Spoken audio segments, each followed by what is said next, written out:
Hello everyone, welcome back to my channel. My name is Piyush and this is video number 28 in the series CK 2024. In this video, we'll be looking into Docker storage, how it works behind the scene and how we can use storage in Docker to make it persistent. You see, in the next video, we'll be covering how storage works in Kubernetes. So before that, I thought it will be a good video to add as a prerequisite to the next video. If you are already aware about the Docker storage, feel free to skip this one and move on to the next one, which is about Kubernetes storage. So, and we'll be looking into persistent volume claims and so on in the next video. Okay. And if you want to proceed with this video, let's do that. And the comments and like target of this video is 200 likes and 150 comments in the next 24 hours. I'm sure you can do that. So let's start with the video. Okay, so let's have a look at that in detail. What are storage in Docker and different other concepts? So for that, I'll walk you through the concepts as I'm doing the demo. So let's just clone a GitHub repository. You can take any project. It is just to show you how it works behind the scene, right? So let me just clone this. This is the same Docker project that we have used in day 2 video, and it's a simple to do app, nothing fancy. So now I'm gonna do a cd into the directory that has been cloned, and then I will be creating a Docker file. In that Docker file, I'll write the instructions. I already have it over here. So let me just copy and paste it over here. Okay, it's done. Now what I'll do is I'll just build the image. Okay, so let me show you this, and I'm gonna run Docker build. I'm not explaining these things because this has been done multiple times. So I'm sure you are aware of it now. Okay, now I'm getting an error, permission denied while trying to connect to Docker daemon. Permission denied. Maybe some issues with that. So let's do a sudo chmod 775 to that Docker sock file where run docker.sock. Okay, let's try it again. Still, let's give PID as well the permission. Okay, not sure why it is showing this issue. Let's see if our Docker is running or not. ps-ef grep Docker should be running.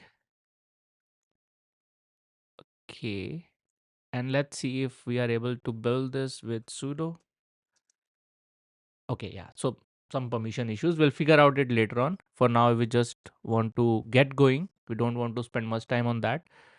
So maybe if you are facing that issue, it's time for you to do some troubleshooting and find out why we are getting that permission issues. If we are not getting it, it's fine, right? So you see, when we ran Docker build command, it took the instructions, right? It has these many lines, right? And these 4 lines are mainly what has been converted into 4 layers. So one layer for each instruction. So the rest of the two is just exposing the port and running a command. So there won't be any layer because it's not storing anything. From here, it is storing the content of node 18 Alpine image. Here it is creating a work directory. That means the data is there. Then it is copying the directory and running the yarn install, which will also generate some files. So that is why it is storing that in different layers. And each layer has a size associated with it. So let's see. The first layer over here, yeah, it's 6.48 MB. Then we have, okay, the rest of the size, I guess it's too small. It's not been written over here. The main size is this one of the node image, 6.48 MB, and rest is just maybe few bytes or something. So it's not visible. So when we make any changes in this Docker file and create this again, all these layers will not be created. Only the delta changes will be taken into account. So let's say if I'm not gonna do it now, but let me just show you.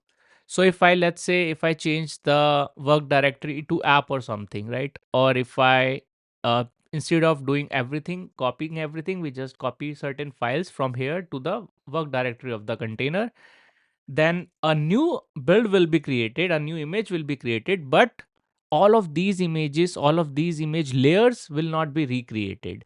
it will take from the cache, right? So that will save some space. All of these like 6.48 MB will be saved, and rest of the steps as well. And it will only create the delta changes. Delta changes means the only change that we have done. Let's say we made changes to only one layer, so only that one layer will be updated, and rest it will take from the Docker cache. So that's the benefit of layered architecture. Now let's go further over here in our diagram. So currently we have, I'll explain this diagram bit by bit, so don't be confused. So we have these four layers created right now, right? Now these are read only layers. Why read only layers? Because whenever we have to make any changes to these layers, we have to create a new build again, right? We cannot make the change to the image directly. It's packaged, and that is why it is distributed in layers, so that we cannot just make any changes to it. It has various advantages, like once you deploy an image to an environment, you directly promote that image from one environment to another environment after the testing is done, and with the appropriate tags and everything, and you cannot make any changes to that image. And that is the concept of immutable infrastructure. The same image that is deployed in one environment, the same has to be promoted in the upper environments. So those, I mean, there are other benefits as well, but that's what make it read only layer. Now there are cases, and yes, there are cases where we have to make the data persistent in those containers. So let's say there are some stateful applications, or there are some containers that has to retain data after the container is down or after the container is restarted. For that, we need to have some persistent data, right? That will be retained even after the container is died or restarted. So for that, what we'll use is we create something called as a writable layer. It is also called as a container layer. Like these layers were read only, but when we actually provision a container, when we go inside the container and make some changes in that container, it will be a writable layer or a container layer. And those changes you can make definitely, but those changes will be a read only copy of this layer, all of these layers, and you can make the changes. Okay, let me tell you what I mean by that. So I have my Docker build created. Okay, so let me just spin up a container using that. We have done till here, and okay, let's run docker run hyphen dp 3000. We are exposing it on port 3000. We're gonna name it to do, and the image that we have used is day 02 hyphen to do. Okay, still getting permission denied, so let me use sudo again. Okay, and now if I run docker ps, okay, I see my app is up and running now. Okay, now what I'll do is I'll take the container ID from here and do a docker exec into this container. So sudo docker exec hyphen it and then sh. I'm inside the container. Now what I'm doing right now is I am interacting with the container layer. Okay, the image that we built, it has four layers. Those are read only layers. This is the container layer in which I'm gonna make some changes. So let's say I've created a new directory over here, mkdir test demo. Okay, and if I do ls, this is the directory that we have over here. So yes, I can make the changes. Now from where this data came, so over here we had the four read only layers. Using these read only layers, we create a writable copy of it, right? So this container layer is nothing but a writable copy of the read only layers. Now we can make our changes and everything, but this data will be persistent till the lifetime of the container. Once container is gone, this data will be deleted. It's not persistent. So coming to the next part, which is how do we make that data persistent? We use the concept of volume. With the help of volume, we can make our data persistent, and there are multiple ways we can do that. I'm going to show you now. But before that, we need to understand the concept of drivers in storage, right? So you see we have the container layer.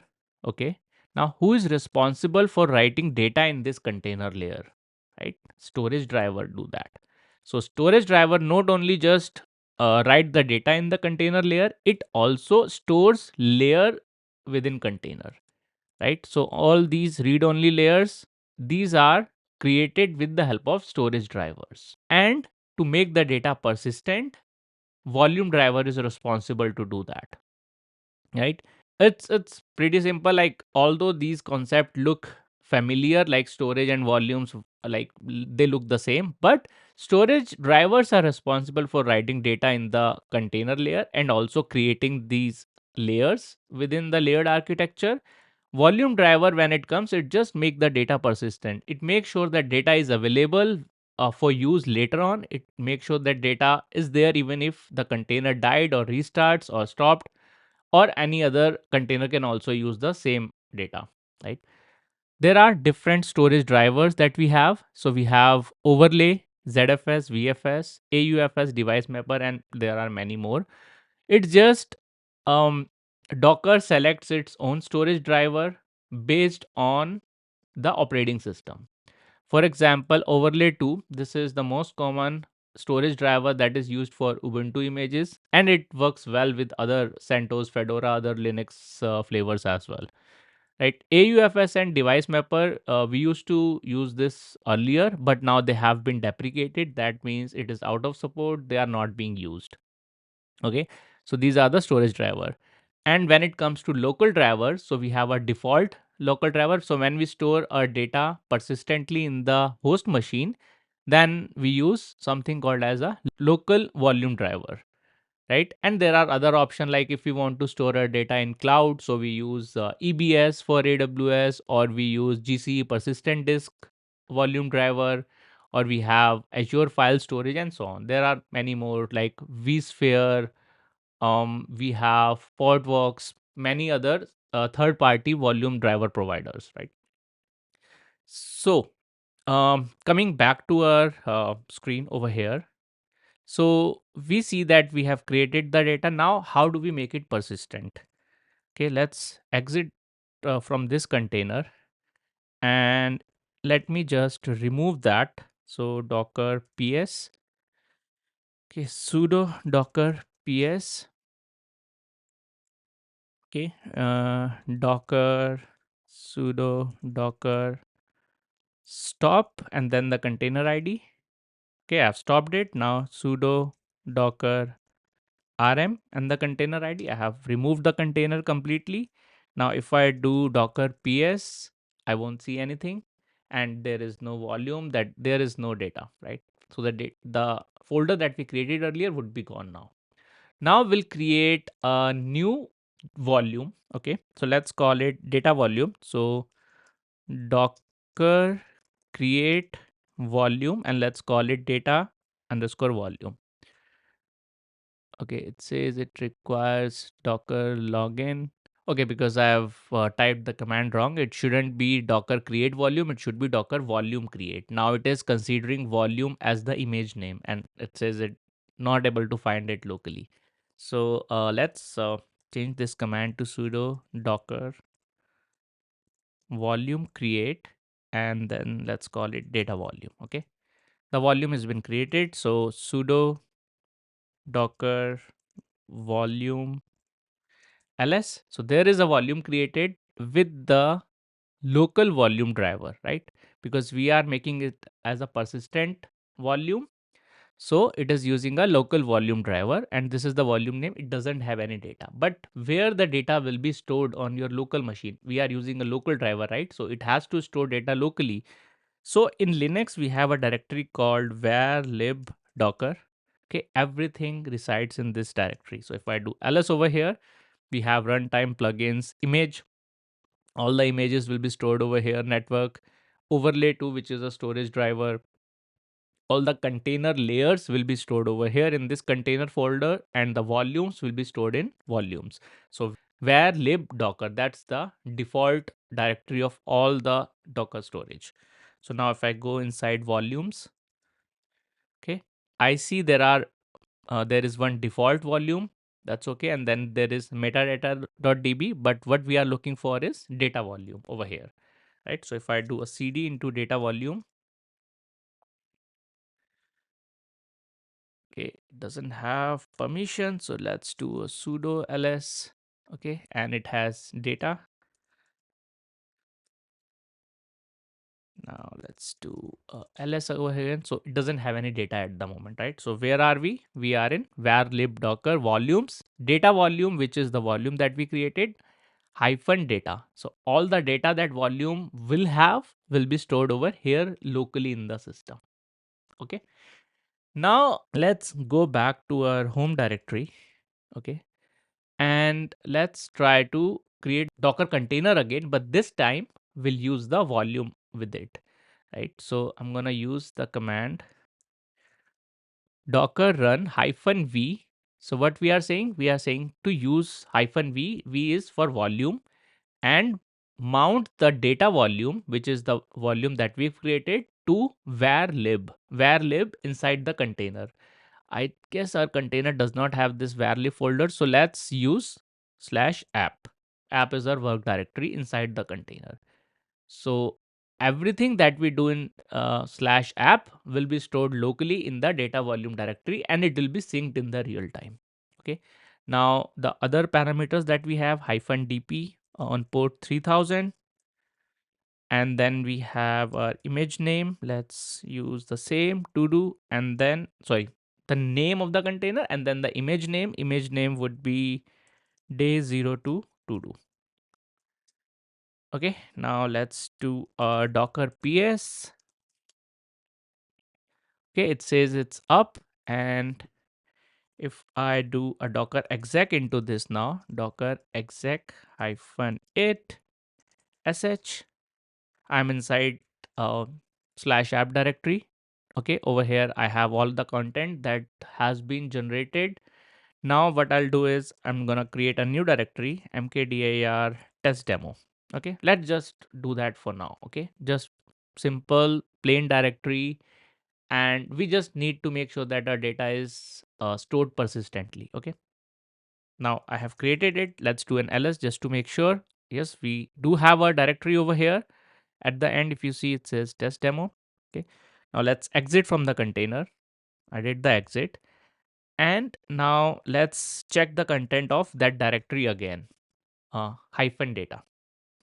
Okay, I'll do ls, and now I see all the content of /app directory that was there inside the container in my local system, because we have mounted that data volume to the container, right? So this data will be persistent now locally, and instead of, like, if we were using a cloud storage, instead of storing this data over here locally, it would have stored in the cloud storage or any other third party storage provider. Okay, so this is good till now. Now what we want to check is if data is being persistent after the container stopped or restarts. Okay, so let's find out. So if I do docker ps, and let's just stop the container, sudo docker stop. Okay, container is stopped. Let's run a docker ps again. Nothing is running, right? And let's restart it. First, let's see if the data is still there in the data volume. Okay, still there. Now let's just restart the container.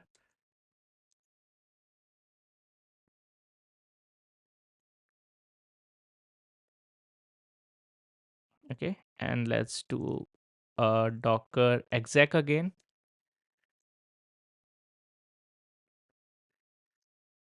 Okay, I still see my folder test hyphen demo. Okay, so we have stopped it and started. The data is still there. Now let's do one more thing. Let's just remove the container completely. So if I do docker rm and then the container id with sudo, because okay, it says cannot remove running container because container is running. So we have to stop the container before we actually remove it. Or if we are sure what we are doing, then we can do a forceful remove. So rm hyphen f, and it should stop and remove the container all at once. Okay, so now our container is removed. Now let's run that again, like the docker run command. Where it is? Okay, over here. Okay. And let's do a sudo docker ps because container ID would have been changed now. So let's do an exec again. Sudo docker exec hyphen it container ID sh. And now if we see our test demo folder is still there because we deleted the container, we stopped it, we removed it completely, we deleted it, but our data volume was not deleted. The data inside the data volume was still there. So that's what makes it persistent. Okay, now that's one way of using storage with the containers or using persistent data with the containers. There is another way, and I want you to try this out. Okay, another way is by mount bind. So if we go to storage driver, this documentation, yeah, just have a look at this documentation. This is really important. Just try to understand, like we have discussed everything, most of the part of it, but just try to understand if you want to dig deep into it. And what we are looking for is docker volumes. Okay, over here. So let's have a look at this diagram over here. Okay, what it is trying to say is, what we did, we actually created a volume inside our file system, right? When we created with the help of docker volume command. So our volume was created over here, which was a docker area inside the file system over here. But we can actually mount a specific folder or a specific directory, a specific mount point to be used as the docker volume, and this could be anything, right, on the file system locally or remotely on a server. And the way we use that with the help of hyphen hyphen mount flag or hyphen v, we can use with hyphen v, just we have to pass different parameters. What are those parameters? Let's have a look at the example. So we can do that with this hyphen hyphen mount. Type is volume, source is volume name, destination is container path, volume driver is local. This is what we did already, right? Instead we used hyphen v. You can use hyphen hyphen mount as well. Okay, but over here we specified the volume name. Okay, now yes, try to read the difference between hyphen v and hyphen hyphen mount. It's just the way we are using it. Like they do the same thing.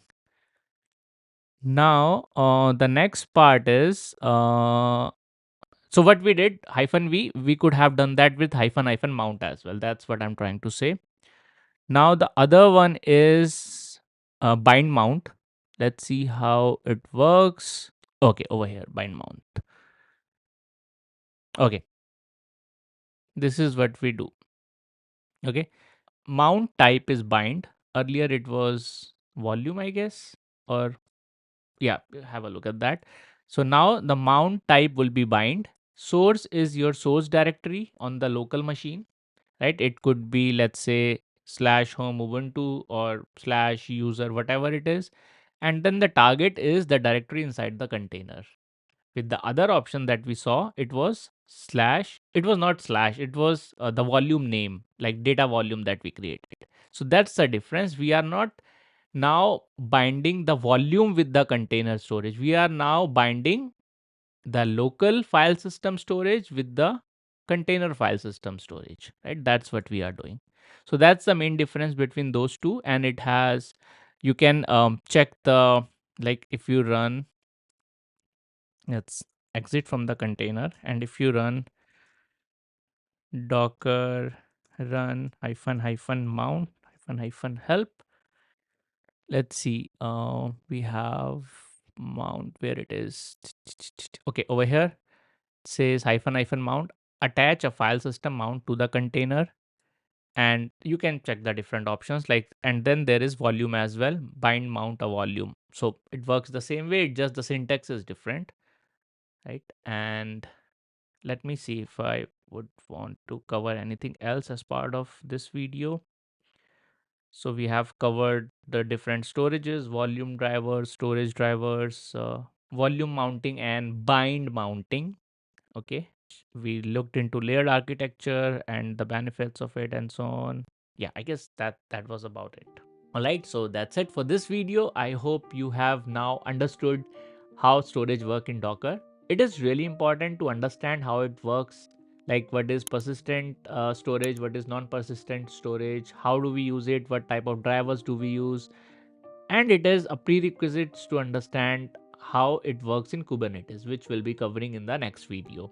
So thank you so much for watching. Please try to complete the comments and like target of this video as well. Like the love and support you have shown till now. Please keep it consistent, and I will keep consistently publishing the videos. If you have any questions, you know how to reach out. Discord community, YouTube community, you know everything. You are not new now, so feel free to share it with your friends, colleagues, and whoever could take the advantage of this learning opportunity. And thank you so much. I will see you soon with the next video.